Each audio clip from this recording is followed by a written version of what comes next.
వచ్చేసినాయి అన్నాడు. వాళ్ళు రోజు అడగటం మొదలుపెట్టారు. అయ్యగారు, ఈ మూడింటిని మీరు గర్భం ధరించారు కదా, కాన్పు ఎప్పుడు అన్నట్టు. మరి ఎప్పుడు ప్రసవిస్తారండి అని.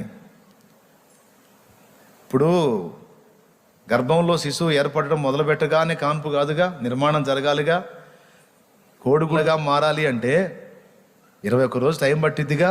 అట్లాగా నేను గర్భం ధరించినది మీకు దృశ్య రూపంలో కళ్ళ ముందుకు రావాలంటే కొంచెం టైం పట్టిద్ది, కానీ కనపడిద్ది అన్నాడు.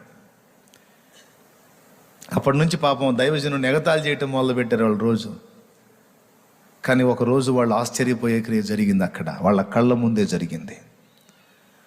ఒకరోజు సంఘం అంతా ఉండగానే దేవునికి స్తోత్రం, ఒక లారీ వచ్చి ఆగింది సంఘం ముందు, మందిరం ముందు.